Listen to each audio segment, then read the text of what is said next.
If you have loads of money on you, and you don't know where it came from, and you're not legally entitled to it, most of the time, the police and the SARB, and even SARS may ask you questions like, where'd that money come from? What's it for? Is it possibly from illegal activities?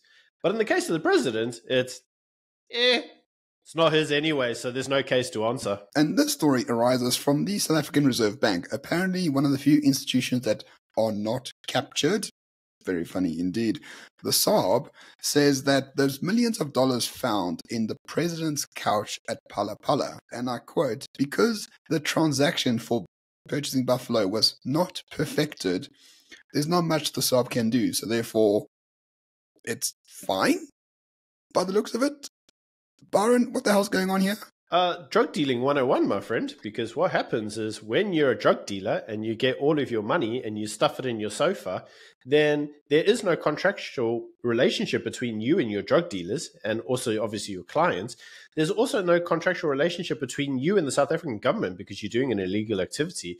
And after all, there's no receipt, so you don't know how the money got there. So I don't know why you're asking me. I didn't put the money in my couch. It's not mine. I mean, that literally is what's going on here. The SARB has basically just said, well, money laundering is not an issue if you can't prove that the money belongs to you in some way. I'm a bit befuddled. This is a so-called excellent institution of South Africa. And when the president has $4 million in his couch, when he sends his personal security guards to find the thieves who stole some of it, all of a sudden, none of that matters anymore. Oh, come on. So the solution is, if you've got millions of dollars in your couch, just leave them there and say you don't know how it got there, and you'll get away with it. Because at the end of the day, what we are seeing here is that every institution in the country will fall down on a sword and lose all forms of moral dignity and any form of righteousness that they may have in order to protect the president. We've seen Parliament go, we're not investigating that. I mean, he's the ANC president. I'm sure it was fine.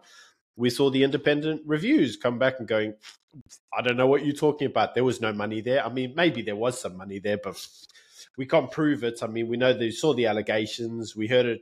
You accepted it, but we still haven't seen proof. So we're not going to investigate that. And now the South African Reserve Bank has come out and said, he doesn't know how the money got there anyway. So all forms of law and order really don't matter when it comes through to the president, it would appear. No, definitely not. And so apparently this is the most, uncorrupted president that we've seen. But the institutions of power are actually so corrupt in his favor. I mean, imagine this was Jacob Zuma. SARS would definitely nail him. The Reserve Bank would definitely nail him. Every single foreign-funded NGO would be on his arse like there's no tomorrow. But because it's Cyril, all of a sudden these institutions just find they have a lack of teeth all of a sudden. Something odd is going on here. This is a true banana republic in our beloved South Africa, where the institutions themselves, even the so-called uncaptured ones, are quite happy to do the billing of a president who quietly resigned almost a year ago. Actually not baffling at all, Ramon, because you see, what most individuals don't seem to understand is that state capture isn't people going there and looting the state of money. State capture is where the line between the government and the ruling party gets blurred to the point where the government or the state and the ruling party basically becomes indistinguishable. You can't really tell which one's which. And in this instance, that's exactly what we're seeing. The ANC government has captured the state so much that they now feel the need to protect their president, the ANC president, on the basis that it would tarnish the South African nation as a whole if our president was found to be corrupt. Obviously, the natural recourse would just be impeach the guy and just move on and get another president.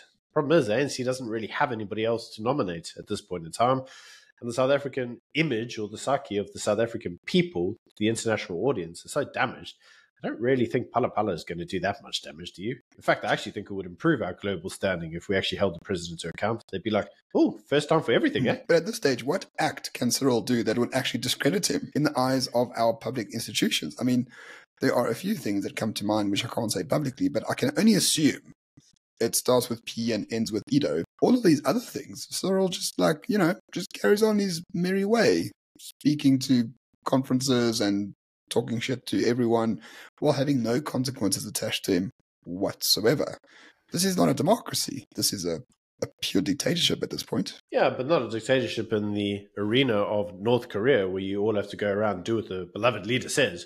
Basically, it's a dictatorship in that the person in charge, king or queen, if you want to call it that, basically has zero accountability, and they can do whatever they want with absolute impunity. That's kind of what we're seeing with Ramaphosa. I don't think it's limited to Ramaphosa. I mean, as we said, state capture, the line between the ANC government and the party is so blurred now that they can't really see any distinction.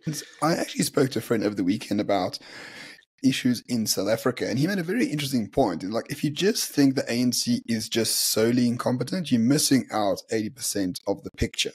Sometimes the chaos of the country is very much welcomed by people like the ANC who are in charge of it. The more chaos you breed into society, the less likely it is that that society will actually band together and overthrow the particular regime. So I'm starting to wonder to myself, if anyone else had $4 million in cash in their couch, they would be in jail immediately. But the president doesn't.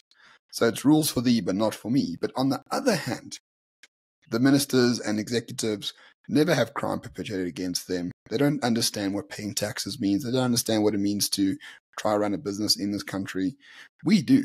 And maybe the chaos that we see every single day just trying to scramble to stay alive is actually very good for the ANC because it prevents us from actually creating something that can overthrow them in the future. Or possibly the chaos is really good for them because that way they can't really be held accountable. And let's face it, not really going to jail whilst nobody can get their act together to say this is the set of concrete laws and rules that you should have followed, which you didn't. Therefore, we're going to hold you accountable, possibly send you to jail. In that context, the chaos is very good news for the ANC because it basically gives them a get out of jail free card forever, which is exactly what we've seen with Ramaphosa.